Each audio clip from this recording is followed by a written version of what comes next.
Assalamualaikum warahmatullahi wabarakatuh.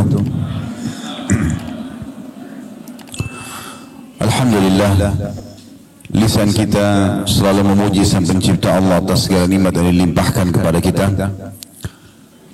dan juga nikmat terbesar tentunya Islam dan iman, di mana dengan Islam dan iman kita jadi mengenal Tuhan kita Allah, dan juga dengan mengenalnya tentu kita akan selalu patuh mengerjakan perintahnya dan meninggalkan larangannya. Ujung-ujungnya akan mendatangkan kebahagiaan dunia dan juga balasan sempurna di surga nanti di akhirat. Selanjutnya kita panjatkan salam hormat kita kepada utusan Allah Nabi besar Muhammad sallallahu alaihi wa ala alihi wa sahbihi wasallam, sebagaimana Allah telah memerintahkan kita untuk mengucapkan salam hormat tersebut.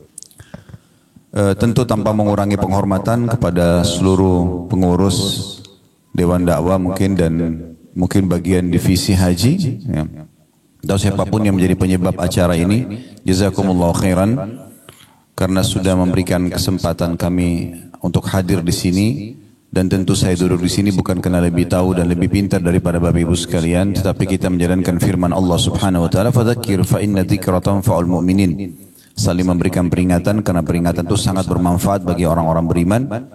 Juga menjalankan sabda Nabi SAW, ad-dinun nasihah. Agama ini isinya semuanya nasihat. Baik, beberapa menit ke depan semoga Allah berkahi. Saya ingin mengajak Bapak Ibu sekalian kita menyadari kembali tujuan kita ada di sini. Maksud saya adalah di muka bumi ini. Pernah nggak Bapak Ibu sekalian kita duduk sejenak kemudian kita merenung, kira-kira kenapa saya ada di sini? Apa semua rahasianya? Kenapa ibu saya yang ini? Kenapa ayah saya yang itu? Kenapa saya lahir dari suku ini? Kenapa saya berada di wilayah ini? Kenapa sistem ini semuanya ada? Kenapa ada pagi, ada siang, ada sore, ada malam? Dengan begitu rapinya perputaran itu, terbitnya matahari, kemudian terbenamnya matahari.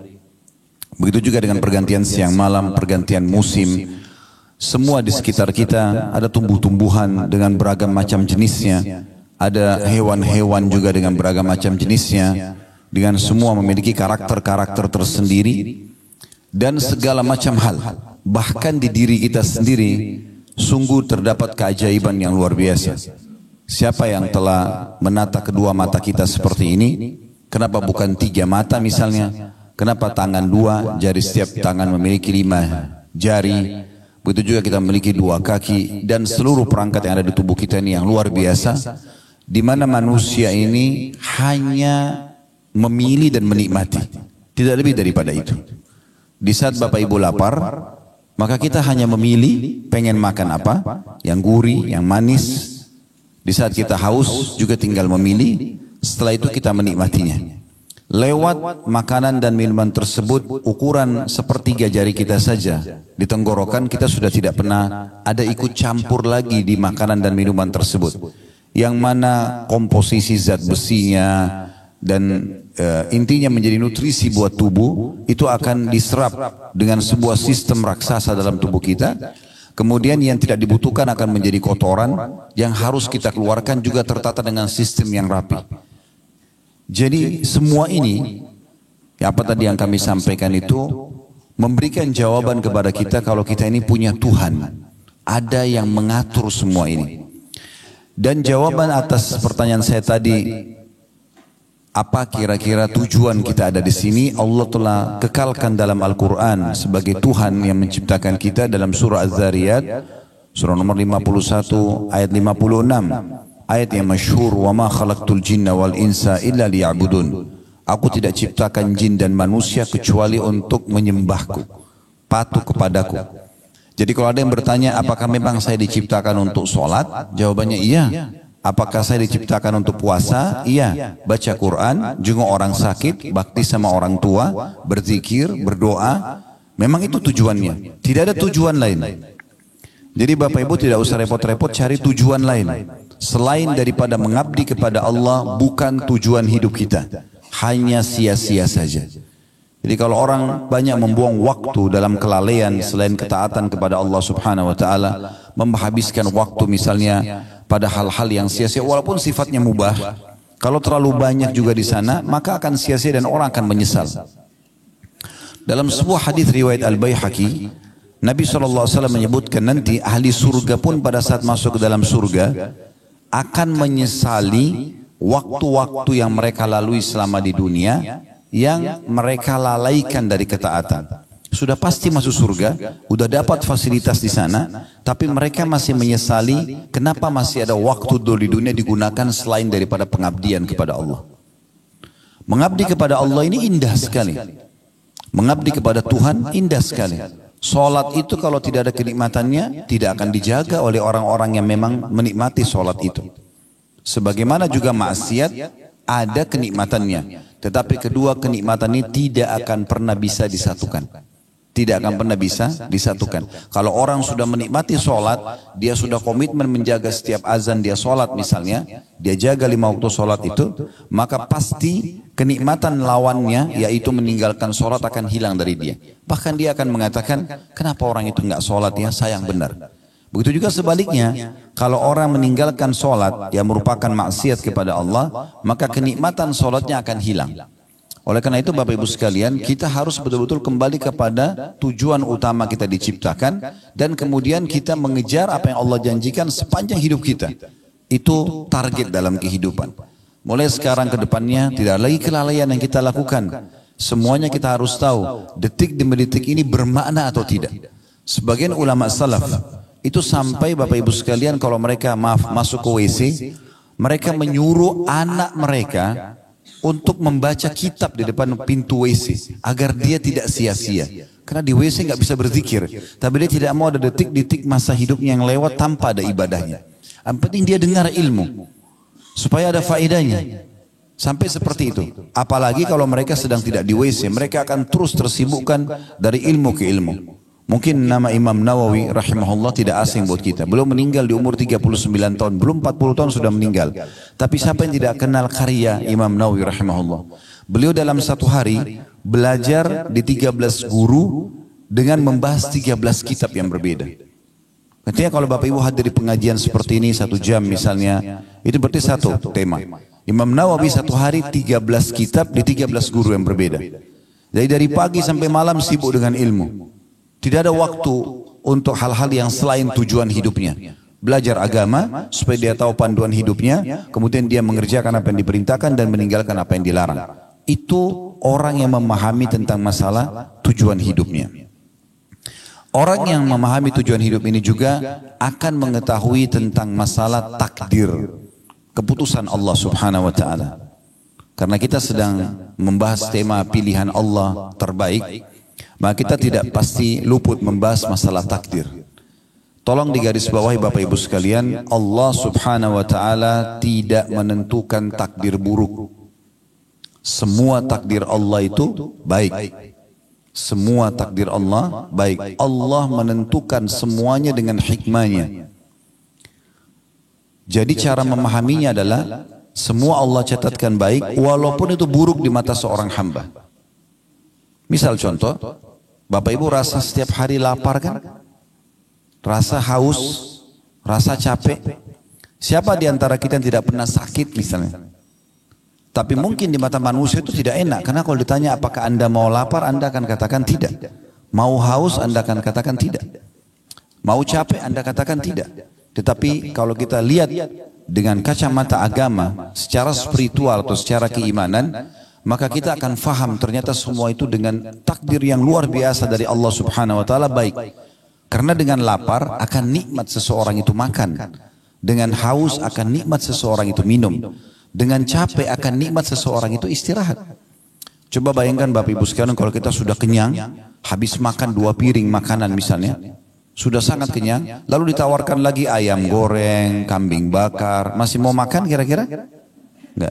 Tapi kalau kita lagi lapar, walaupun nasi sama sambal sama tempe saja lahap sekali makannya. Tapi orang sering memandang dengan mata dia, lapar itu jelek. Padahal sebenarnya itu adalah takdir Allah yang sangat baik. Karena dengan lapar nikmat kita makan. Begitu juga dengan haus. Kalau Bapak Ibu lagi tidak haus, lalu bertamu ke rumah orang, lalu ditanya, mau minum apa Pak? Mau minum apa Bu? Apa ya? Kita masih punya pilihan. Tapi kalau orang haus, saya pengen minum air es misalnya. Air dingin. Kita menikmati sekali pada saat kita minum air es tersebut misalnya. Contoh yang lain juga pada saat Bapak Ibu misalnya dari pagi sampai malam tidur terus. Mulai dari habis subuh misalnya udah tidur, cuma bangun sholat duhur tidur lagi, sholat asar tidur lagi, maghrib. Terus malam Bapak Ibu disuruh tidur lagi. Kira-kira bisa tidur gak? Enggak kan? Baik, kalau Bapak Ibu sudah aktivitas dari pagi, sangat letih, maksimal waktunya sampai malam. Begitu malam kita ngantuk, tidur, walaupun cuma sejam, 2 jam, nikmatnya luar biasa. Berarti capek itu perangkat untuk menikmati tidur itu. Karena orang kalau tidak capek, nggak lelap tidurnya. Banyak orang menganggap capek itu tidak baik. Sakit misalnya. Siapa di antara kita yang tidak pernah flu, demam, keselio? Semua orang merasakan. Kalau Bapak Ibu sendirian yang rasakan, mungkin Anda bisa anggap itu sebuah azab. Tapi kan semua orang rasakan. Ada di sini jemaah sekalian yang belum pernah flu. Saya mau kasih mikrofon untuk sampaikan pengalamannya kalau selama hidup nggak pernah flu, nggak pernah demam. Baik, mungkin itu sudah umum. Ada nggak di sini yang belum pernah digibah oleh orang?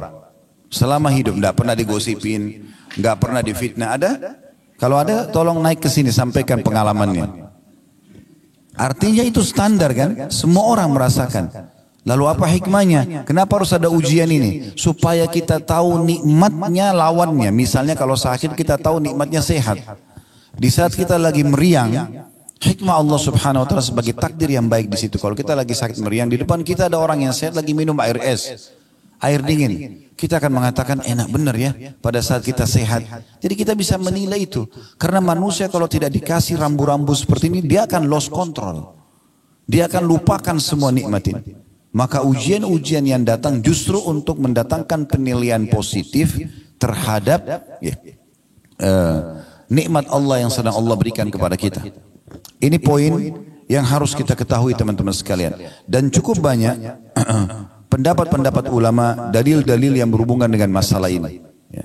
Kalau takdir Allah itu semuanya baik. Di antaranya sabda Nabi SAW yang masyhur hadis riwayat Muslim, ajaban li amri mu'min, sungguh mengagumkan perkaranya orang-orang beriman. Lalu kata Nabi SAW, inna amrahu kulluhu khair, atau kullahu khair, semua perkaranya orang mukmin itu baik. Semua dia terasakan takdirnya baik. In asabahu sarra syakar, kalau dia diberikan nikmat dia bersyukur. Wa in asabahu dharra sabar, kalau dia diberikan ujian maka dia sabar. Wala yakunu dzalika illa lil mu'min, dan itu tidak dimiliki kecuali oleh orang beriman. Kata ulama menanggapi hadis ini menandakan bahwasanya baik itu sebuah nikmat yang melimpah, maka itu adalah kebaikan, takdir Allah SWT yang baik. Baik itu sebuah ujian, juga itu adalah takdir yang baik Allah Subhanahu wa taala. Tapi orang beriman yang bisa menilai ini. Bagaimana kita sekarang merasakan dan menilai kalau ujian itu adalah sebuah nikmat? Sakit, diganggu orang, segala macam. Allah Subhanahu wa taala memudahkan Bapak Ibu sekalian agar kesalahan-kesalahan yang kita lakukan ini itu memiliki banyak opsional agar bisa dibersihkan. Karena kan setiap pelanggaran akan ada hukumannya ya. Misal Bapak Ibu kerja di satu perusahaan, maka kalau orang melanggar peraturan perusahaan akan ada hukuman. Kalau mungkin biasa di perusahaan itu SP, surat peringatan 1, SP1, SP2 dan seterusnya. Nah sampai terakhir puncaknya di PHK misalnya, ada hukuman. Nah orang juga kalau melanggar hukum Allah ada hukumannya. Allah memberikan banyak kita opsi supaya hukuman yaitu tidak menimpa kita. Seperti misalnya taubat. Selain taubat datangnya ujian-ujian. Sakit, gangguan orang. Ternyata itu menyelamatkan kita dari siksaan nanti di akhirat karena perbuatan kita. Makanya Nabi SAW mengatakan dalam sebuah hadis riwayat Muslim, tidak ada yang menimpa seorang muslim dari letih, tidak ada yang menimpa seorang muslim dari letih, capek, gangguan orang, penyakit, bahkan duri yang menusuk tubuhnya kecuali jadi pengampunan dosa-dosanya.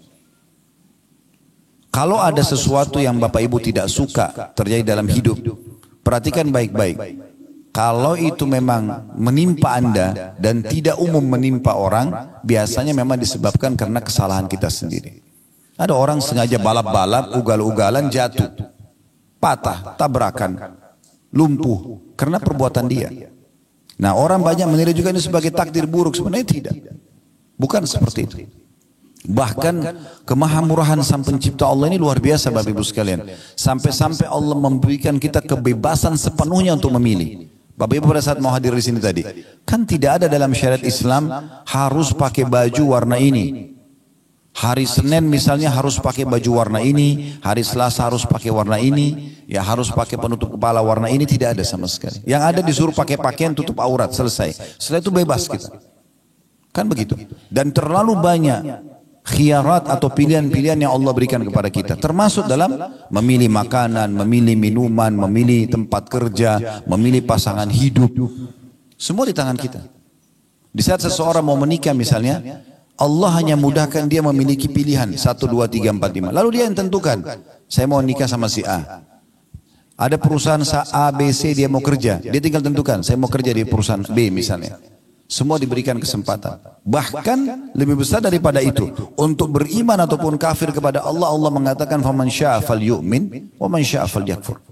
Siapa mau beriman silahkan, maka dia akan dapat semua apa yang dijanjikan untuk orang beriman. Kebahagiaan di dunia dan juga balasan sempurna di akhirat. Wa man syaa'a falyakfur. Siapa yang mau berkufur silakan saja. Nanti teman-teman sekalian, orang-orang kafir yang masuk ke dalam neraka itu masuk ke dalam neraka dalam kondisi meyakini keadilan Allah Subhanahu wa taala. Karena yang membuat mereka masuk pilihan mereka sendiri. Begitu luar biasanya Allah berikan kebebasan kita untuk memilih. Tinggal bagaimana kita menentukan jalan kita masing-masing. Banyak pendapat ulama tentang masalah ini, diantaranya adalah pendapat Syekh Utsaimin rahimahullah, salah satu ulama di Saudi yang sudah meninggal. Beliau mengatakan kurang lebih terjemahnya, takdir itu tidak ada yang buruk. Takdir tidak ada yang buruk. Yang buruk hanyalah yang ditakdirkan atau al-makdur. Artinya makhluk yang merasakannya jelek. Tapi Allah tidak menentukan yang jelek itu. Takdir jika dilihat dari perbuatan Allah, semua takdir itu adalah baik. Sebagaimana disebutkan dalam sebuah hadis, kejelekan tidak disandarkan kepadamu ya Allah. Jadi ada potongan doa teman-teman sekalian, itu disebutkan dalam riwayat Muslim, ya, bahwasanya wasyarru laisa ilaik. Keburukan tidak akan pernah disandarkan kepadamu ya Allah. Itu Nabi SAW sering baca dalam sholat beliau. Ya. Maka kata Syekh Utsaimin rahimahullah, sebagaimana dalam potongan hadis, kejelekan tidak disandarkan kepadamu. Jadi takdir Allah itu selamanya tidak ada yang jelek. Karena ketetapan takdir itu ada karena rahmat dan hikmah Allah. Kejelekan murni hanya muncul dari pelaku kejelekan itu sendiri. Karena Allah sudah tentukan ya, misalnya ada pelanggaran akan kena hukuman ini. Nah karena dia melanggar, dia kenalah hukuman tersebut. Nah biasanya orang anggap itu adalah takdir buruk. Padahal sebenarnya bukan takdir buruk. Itu takdir baik. Bahkan seringkali Bapak Ibu sekalian, ada hal-hal yang kita anggap buruk. Ya. Padahal sebenarnya itu bentuk kasih sayang Allah kepada seorang hamba. Nanti akan saya berikan contoh dalam masalah itu. Saya selesaikan dulu apa yang dikatakan oleh Syekh Utsaimin rahimahullah. Kata beliau, jadi kejelekan itu murni hanya muncul dari pelaku kejelekan. Sedangkan Allah itu hanya berbuat baik selama-lamanya. Ini beliau jelaskan dalam syarah hadis Arba'in Nawawi beliau di halaman 88. Yang saya katakan tadi contohnya Bapak Ibu sekalian adalah pelaku kriminal. Semua hamba Allah subhanahu wa ta'ala kalau ingin melakukan satu perbuatan kriminal. Kriminal ini berarti pelanggaran. Bahasa agamanya maksiat. Ya. Yang Allah sudah tentukan sebagai pelanggaran. Berzina, mencuri, membunuh, apa saja. Pasti Allah subhanahu wa ta'ala akan berikan kepada dia sinyal rasa khawatir dan takut. Di saat dia mau masuk hotel berzina misalnya, pasti ada rasa takutnya. Rasa khawatir. Dia mau mencuri begitu, dia mau membunuh begitu. Supaya dia tidak melakukannya. Dan Allah maha tahu, kalau dibiarkan dia melakukan, maka ada konsekuensi hukuman. Allah akan datangkan hukuman karena pelanggarannya itu. Maka Allah berhentikan dia dengan rasa takut itu. Tapi kalau tetap saja dia lakukan, maaf, tetap dia masuk ke dalam kamar hotel. Tetap saja dia masuk ke kamar hotel, tetap dia berzina misalnya. Maka Allah datangkan peringatan yang lainnya. Peringatan yang lain itu adalah seperti misalnya ada orang yang melihat dia. Supaya dia merasa malu.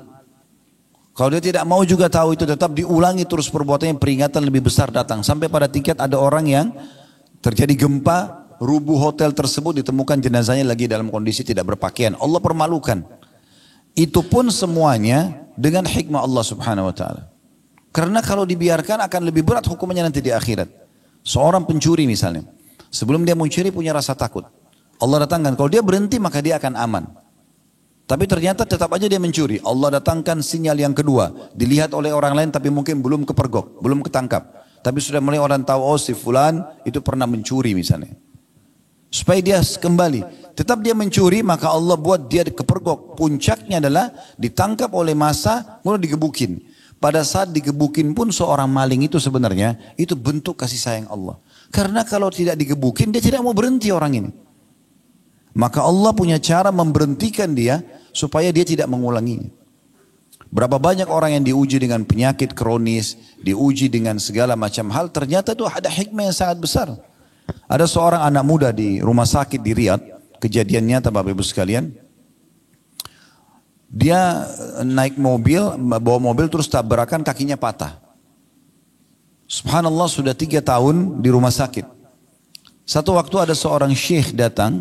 Syekh ini selalu setiap hari bolak-balik ke rumah sakit, pindah dari rumah sakit ke rumah sakit, hanya untuk pamit kepada pemimpin kepala rumah sakit untuk diizinkan keliling kamar-kamar pasien. Dia hanya minta 1 kamar pasien setengah menit, 1 menit. Hanya menyabarkan mereka, mendoakan mereka, lalu dia pergi untuk mendapatkan pahala menjenguk orang sakit itu. Subhanallah, dia masuk kamar anak muda ini, kakinya masih digip, ya, pakai semen dan digantung. Sudah 3 tahun. Maka Syekh ini pun mengatakan, sabarlah, semoga jadi pembersihan dosamu, dinasehatin. Tapi dari semua pasien anak muda ini beda sendiri. Dia mengatakan begini, Syekh, jazakallah khair, semoga Allah balas anda dengan kebaikan atas jenguk ini, kejenguk ini, yang mendatangi menjenguk saya, dan juga doa-doa anda. Tapi perlu anda tahu, saya malah bersyukur sama Allah dengan musibah ini. Kata Syekh, kok bisa? Kamu kan tabrakan, kakimu patah, sudah 3 tahun di rumah sakit.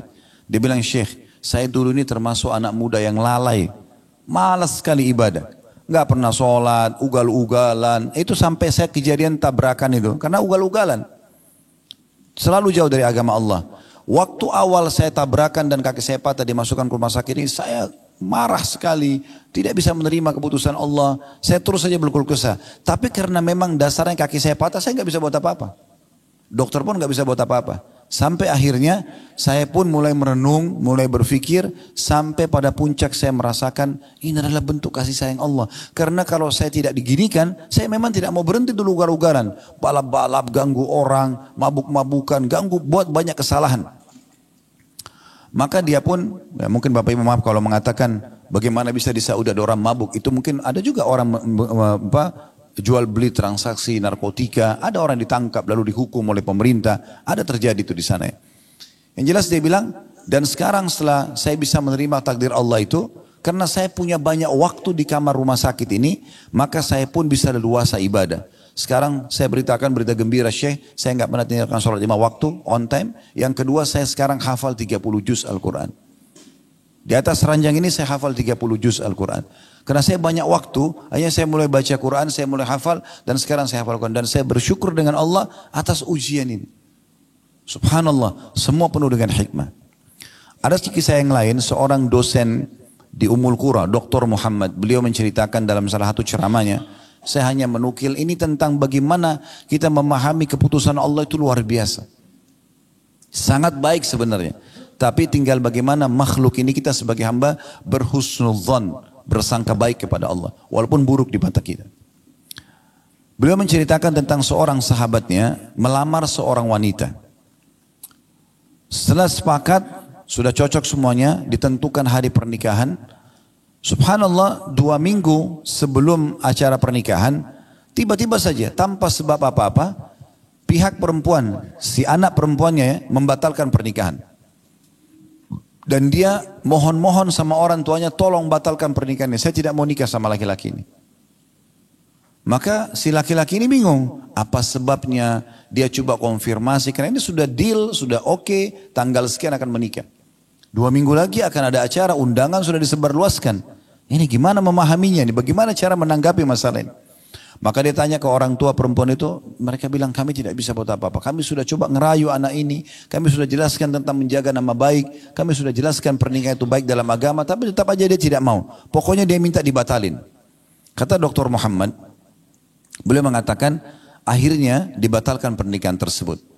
Dari semenjak pembatalan pernikahan dia bilang, teman saya ini terus berdoa sama Allah. Karena satu masjid sholatnya, antara azan iqamah, saya duduk di sebelahnya yang saya dengar, ya Allah kembalikan wanita ini kepada saya menyukainya, mudahkan pernikahan kami, minta semua kebaikan.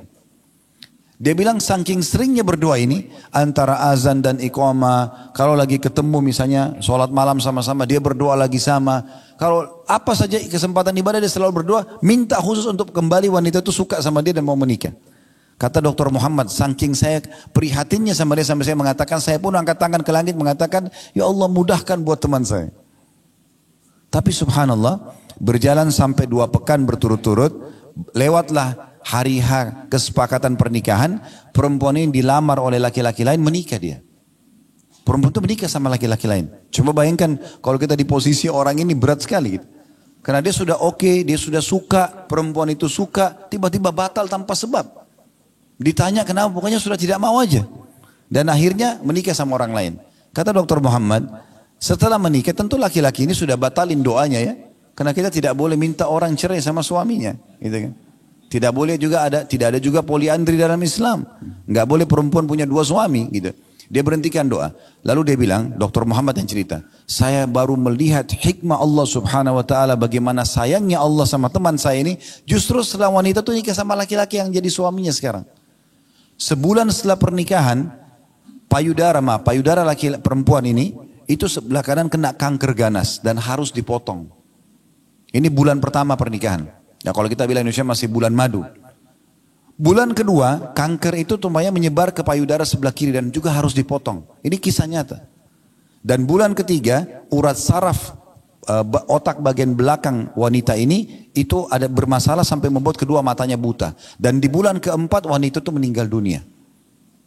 Apa kata Dr. Muhammad? Subhanallah, kalau teman saya ini ya, menikah sama dia tersebut, mungkin dia cuma jadi pengurusnya dan mungkin makin sakit dia karena sudah interaksi biologis, sudah jadi suaminya. Tapi Allah punya hikmah yang luar biasa menyelamatkan kita dari hal-hal yang mungkin di mata kita baik, tapi mungkin tidak baik di mata Allah Subhanahu wa taala. Allah ini Bapak Ibu sekalian lebih sayang kepada kita daripada sayangnya ibu kita kepada kita. Dalam hadis Bukhari disebutkan, pernah Nabi SAW selesai memenangkan peperangan, rupanya di tawanan musuh ada satu ibu ini masih masa menyusui. Dia kehilangan anaknya. Kemudian dia datang ke tawanan perang. Dan setiap kali dia lihat anak kecil diangkat, dibalik, dilihat mukanya bukan anaknya, diturunkan lagi. Sampai dia dapat anak dia. Begitu dia dapat anak dia, langsung dia peluk, disusuin anak itu. Di kancah peperangan, penuh debu, lagi suasananya luar biasa. Tapi karena ibu ini kehilangan anak, begitu dia dapat, dia sudah lupa semua itu. Anaknya dimasukin ke dalam bajunya, disusuin sama dia. Nabi SAW melihat itu. Lalu Nabi SAW bilang kepada para sahabat, apakah kalian lihat ibu itu? Mereka mengatakan, iya ya Rasulullah. Baik, apakah kalian mengira ibu ini akan mau melempar anaknya ke dalam api? Kalau kita bakar api ini, api unggun, kita suruh ibu itu lempar anaknya, mau nggak? Kata sahabat, tentu tidak ya Rasulullah. Tidak mungkin. Dia pasti akan terus mempertahankan anaknya selama dia mampu. Kata Nabi SAW, demi zat yang jiwaku dalam genggaman yang maksud demi Allah, sesungguhnya Tuhan kalian Allah lebih sayang kepada kalian daripada ibu itu kepada anaknya. Allah tidak ingin kita celaka. Allah tidak ingin kita masuk ke dalam neraka. Allah nggak ingin kita lapar, nggak ingin kita haus, nggak ingin kita merasa penderitaan, gitu kan?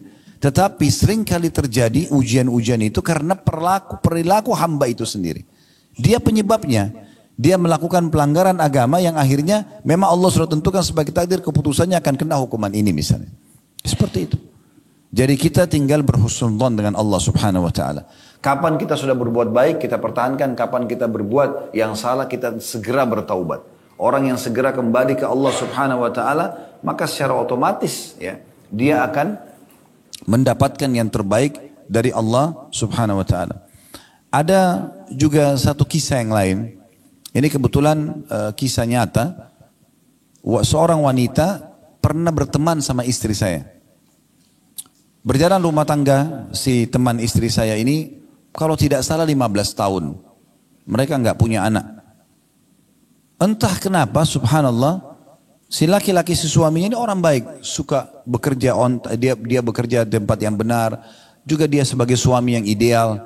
Tapi tiba-tiba istrinya ini berkenalan sama laki-laki lain, ya. Kemudian dia, bahasa sekarang orang pacaran, selingkuh. Setelah itu dia paksa suaminya untuk menceraikan dia. Yang terjadi adalah si suami ini karena sudah 15 tahun berumah tangga, dia juga nggak punya salah. Kemudian tiba-tiba dia bilang, ada salah apa sama saya ini? Saya tahu karena kebetulan istrinya adalah sahabat istri, teman istri saya gitu. Kemudian dia bilang, ada apa dengan saya? Apa salahnya? Terus saja dia coba ya mengorek, tapi tetap istri bilang tidak mau. Intinya cerailah akhirnya. Ya, dan itu sangat menyakitkan bagi si laki-laki ini. Kemudian perempuan itu nikah sama selingkuhannya. Kisah nyata ini. Ini kebetulan kami tahu betul kisahnya. Dan alhamdulillah ini bukan ghibah karena kita tidak menyebutkan nama. Ya. Maka setelah berjalan waktu, mungkin setelah kejadian itu sekitar 5-6 tahun. Ya, kejadian itu, saya ada tablik akbar di Makassar.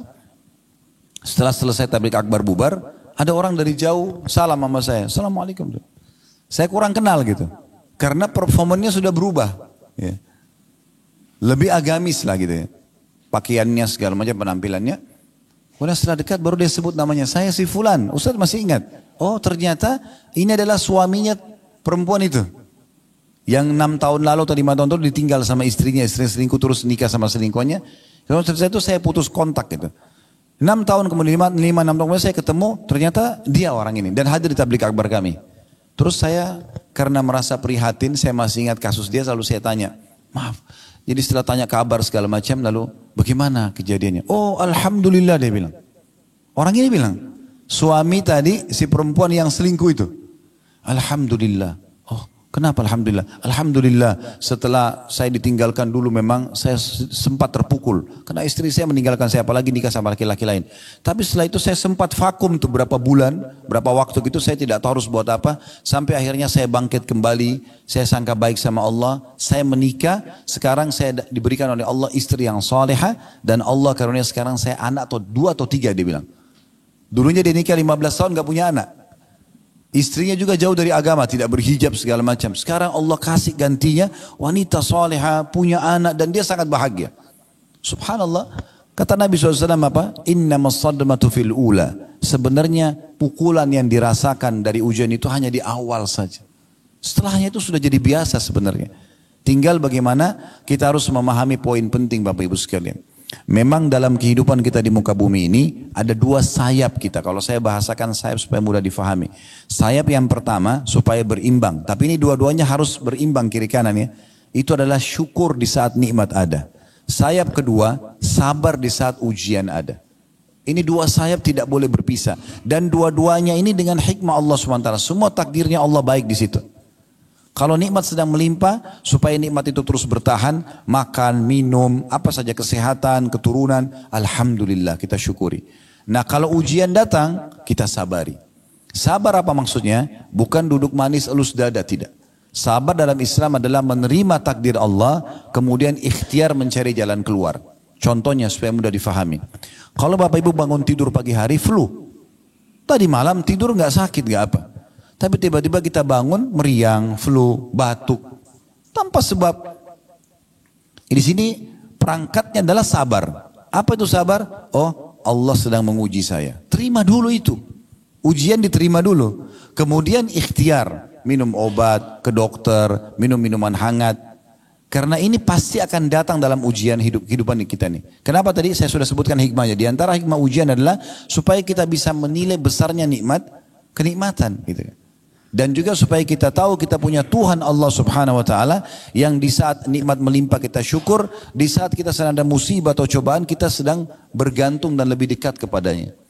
Kadang-kadang teman-teman sekalian mungkin pernah alami dalam kehidupan kita, pasti semua kita pernah alami, di saat ujian sedang datang, kita bisa meneteskan air mata kepada Allah. Sujud, menangis, ya Allah berikan jalan keluar, ya Allah begini dan begitu.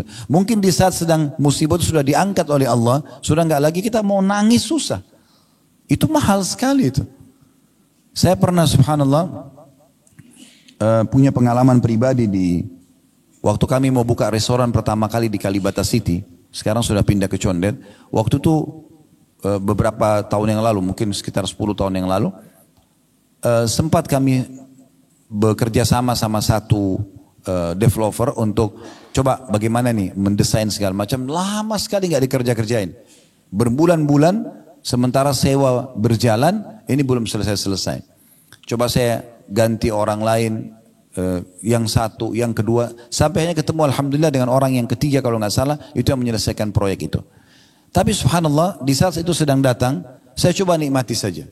Walaupun kita memang merasa berat, tapi saya coba nikmati saja, kemudian saya coba ikhtiar, menerima dulu keputusan Allah ini.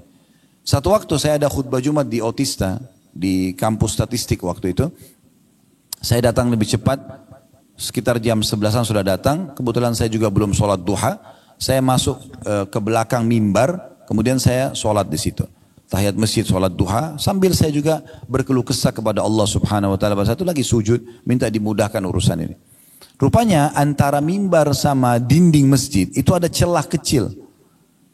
Di situ rupanya ada satu jemaah masjid, beliau sudah, rambutnya sudah putih, terus kemudian melihat tempat itu, celah itu, lalu dia lihat saya rupanya, saya tidak tahu.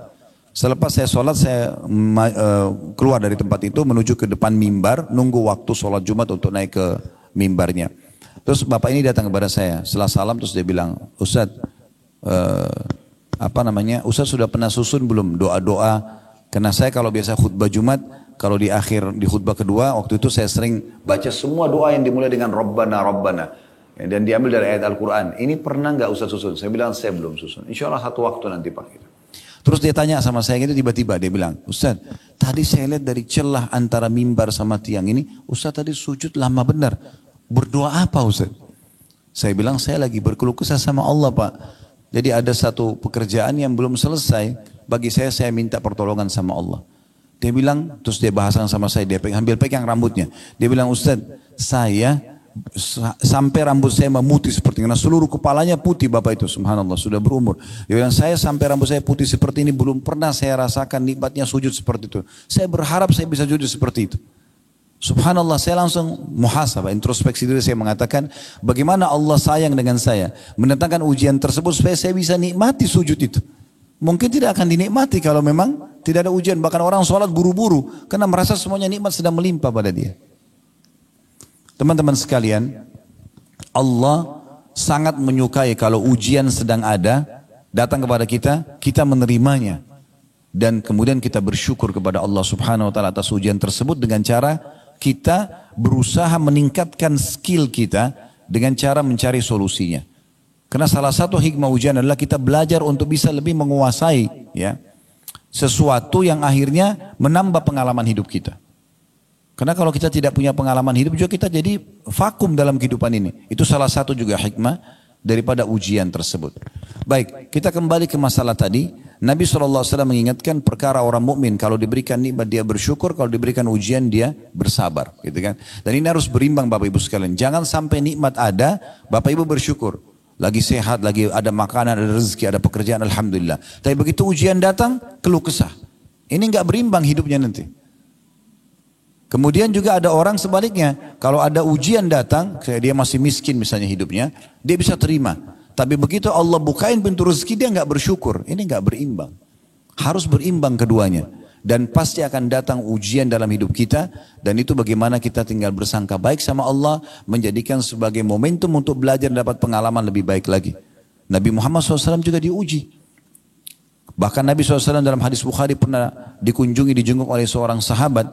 Beliau lagi demam, saking panasnya tubuh beliau, sampai panasnya tembus di selimut itu. Sahabat ini pegang sambil mengatakan, ya Rasulullah, sesungguhnya anda ditimpa demam yang tidak normal nih. Luar biasa ini. Kata Nabi SAW, iya, aku diuji oleh Allah 2 kali lipat dari ujian kalian.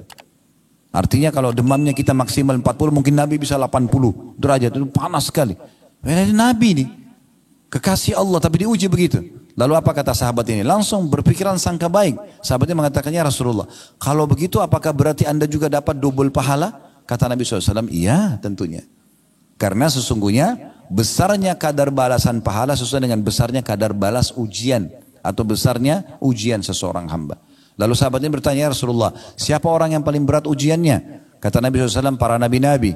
Kemudian datang orang-orang yang mendekati iman mereka dengan nabi-nabi dan terus begitu. Dalam riwayat lain, siapa yang kuat agamanya, ujiannya akan lebih berat.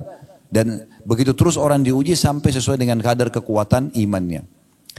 Di poin ini Bapak Ibu sekalian, saya berharap jangan menilai negatif ya. Jangan bilang kalau begitu, saya tidak usah menjadi orang yang kuat imannya karena ujiannya berat.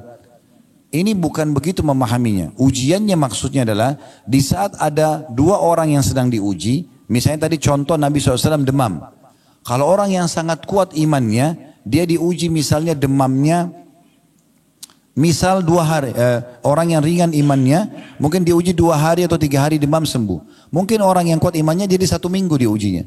Tapi itu juga tujuannya untuk memberikan pahala lebih besar kepada dia. Jadi ujian bukan ujian yang di luar orang-orang umumnya, tapi ujian yang sama cuma mungkin waktunya lebih panjang. Karena hadis ini seperti itu menyebutkan Nabi SAW demam, tapi lebih demam daripada orang-orang sebelumnya. Ada derajat-derajat di surga Bapak Ibu sekalian tidak bisa didapatkan kecuali dengan ujian. Oleh karena itu orang beriman diuji oleh Allah Subhanahu Wa Taala. Dan ingatlah Nabi SAW itu Bapak Ibu sekalian tidak pernah berkeluh kesah dalam ujian Allah Subhanahu Wa Taala. Meninggal istri beliau Khadijah di masa-masa dakwah lagi membutuhkan Khadijah di saat itu di Mekah. Ya, meninggal dari 7 orang anak Nabi SAW, 6 orang meninggal di masa hidup beliau. Bayangkan kita punya 7 anak, 6-nya meninggal di masa hidup beliau. 3 anak laki-laki semua meninggal masih bayi. Qasim, Abdullah dan Ibrahim. Qasim dan Abdullah dari Khadijah, Ibrahim dari Maria. Kemudian 4 anak perempuan beliau, 3 meninggal di masa hidupnya. Ya, Ruqayyah, Ummu Karthum dan Zainab meninggal di masa hidup Nabi SAW. Nanti Fatimah saja satu-satunya anak beliau yang meninggal 1 tahun setelah meninggalnya Nabi SAW. Tapi meninggal 7 anaknya di masa hidup beliau.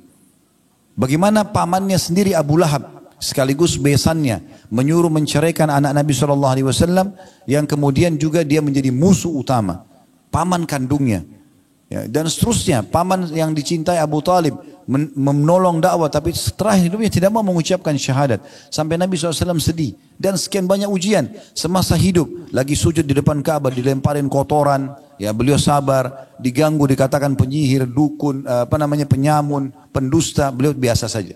Begitu juga di Madinah, ujian-ujian dari orang munafik. Setiap kali Nabi SAW sampaikan sebuah peraturan agama, orang munafik mengatakan Muhammad ini ngawur, Muhammad ini gini dan seterusnya. Jadi banyak sekali ujian dalam hidup Nabi SAW. Dia diuji oleh Allah SWT. Tapi tujuannya untuk memberikan derajat yang tinggi nanti di surga. Ya. Kadang-kadang juga Allah Subhanahu Wa Taala memberikan ujian Bapak Ibu sekalian itu untuk memberikan yang terbaik buat kita. Seperti contohnya. Ada sebuah hadis, ya, kata Nabi SAW, Allah berfirman kepada para malaikatnya, mengatakan, luaskanlah, lapangkanlah rezeki hambaku si fulan, karena dia kalau diluaskan dia bersyukur. Tahanlah, ya, batasilah rezeki hambaku si fulan, yang lain lagi, karena kalau kau bukakan rezekinya maka dia akan kufur. Saya tutup dengan sebuah kisah. Seorang teman saya, sahabat dekat saya dulu, sudah meninggal rahimahullah. Beliau tinggal di salah satu kota di Indonesia ini. Subhanallah, kami berteman dari masih bujang dulu sampai setelah berumah tangga, semua sudah punya anak, semua punya pekerjaan. Tapi rata-rata teman-teman yang saya kenal, semua sudah Allah bukakan pintu rezeki. Tapi satu teman saya ini tetap dalam kondisi yang sama. Kondisi yang sama, sampai hidupnya kalau setiap hari pun mau makan itu harus mencari, kadang-kadang dibantu oleh orang, jadi agak susah gitu. Satu waktu saya pernah tablik akbar di kota beliau, kemudian kami sama-sama setelah tablik akbar mau ke kota yang lainnya, tapi lewat darat, sekitar 1,5 jam, 1 jam naik mobil. Di tengah jalan sambil ngobrol, dia bilang sama saya mau ikut ke sana. Oke, silahkan. Di tengah jalan kami sambil ngobrol, bernostalgia dulu pada saat masih bujang, kami sama-sama di Madinah dulu, beliau kerja, saya kuliah. Kemudian setelah itu, sampai satu waktu lagi jalan, ada satu mobil ugal-ugalan. Balap-balap gitu dan melewati mobil kami, dan saking kencangnya mobil itu sampai membuat mobil kami goyang gitu. Pada saat itu subhanallah, saya pertama kali selama saya berteman sama teman saya ini mendengar ucapan itu. Dia tiba-tiba mencaci maki mobil itu, mencaci maki pemilik mobil itu dan seterusnya, dan dia marah-marah gitu. Minta supaya mobil itu dikejar lah. Terus saya lihat, saya balik ke belakang. Kebetulan saya duduk sama supir di depan, dia di belakang. Lalu saya mengatakan, akhi, sebentar, tenangkan diri antum. Orang ini sedang berbuat sesuatu yang jahil. Tidak usah kita ikut-ikutan marah, tidak perlu. Itu urusan dia melakukan pelanggaran. Jangan kita balas keburukan dengan keburukan. Tapi subhanallah, saya tiba-tiba berpikir, pada saat itu kami cuma naik mobil sewa. Bukan mobil pribadi. Saya berpikir subhanallah, orang ini masih baru naik mobil sewa, sudah bisa caci maki orang lain. Bagaimana kalau dia pakai mobil pribadi gitu? Maka Allah biarkan dalam kondisinya supaya dia tetap dalam ketakwaannya. Itu demi kebaikannya. Allahu a'lam. Jadi Bapak Ibu sekalian, kesimpulannya adalah bagaimana kita selalu bersangka baik kepada Allah subhanahu wa ta'ala. Allah tidak menentukan takdir kecuali kebaikan. Tinggal bagaimana kita mengambil hikmahnya. Kalau kita sedang diberikan nikmat, bersyukur, diberikan ujian, kita bersabar, tetap dengan sangka baik. Sebagai penutup, hadis Nabi SAW atau riwayat dari Nabi SAW, beliau kalau sedang melimpah nikmat, beliau mengucapkan alhamdulillahilladzi bi ni'matihi tatimmus shalihat. Segala puji bagi Allah yang dengan izinnya semua kebaikan tersempurnakan. Itu kalau ada nikmat. Kalau sedang ada ujian, Nabi SAW mengatakan alhamdulillahi ala kulli hal. Segala puji bagi Allah dalam setiap keadaan. Musibah sedang datang, Nabi mengatakan alhamdulillah ala kulli hal. Semua dengan bersangka baik kepada Allah subhanahu wa ta'ala. Jadikan momentum justru kalau kita diuji oleh Allah subhanahu wa ta'ala untuk lebih dekat kepadanya. Allahu a'lam. Kita berharap Allah subhanahu wa ta'ala memberkahi majlis kita ini. Allah jadikan sebagai tambahan ilmu yang bermanfaat dan juga dijadikan sebagai tambahan amal kita pada hari kiamat. Semoga semua yang hadir dalam acara offline ini ataupun juga online dipenuhi semua hajat-hajatnya, dimaafkan kesalahannya, disembuhkan penyakitnya, diluaskan rezekinya, diberkahi sisa umurnya semua di atas ketaatan, serta dimaafkan seluruh kesalahan masa lalu dan ditutupi semua aib-aibnya, serta semoga Allah subhanahu wa ta'ala menyatukan kita semua di surga firdausnya tanpa hisab, semuanya disatukan dalam majlis ilmu yang mulia ini. Baik, kalau ada benar pasti dari Allah, kalau ada salah dari saya mohon dimaafkan. Subhanakallahumma bihamdika asyhadu an la ilaha illa anta astaghfiruka wa atubu ilaik. Wassalamualaikum warahmatullahi wabarakatuh.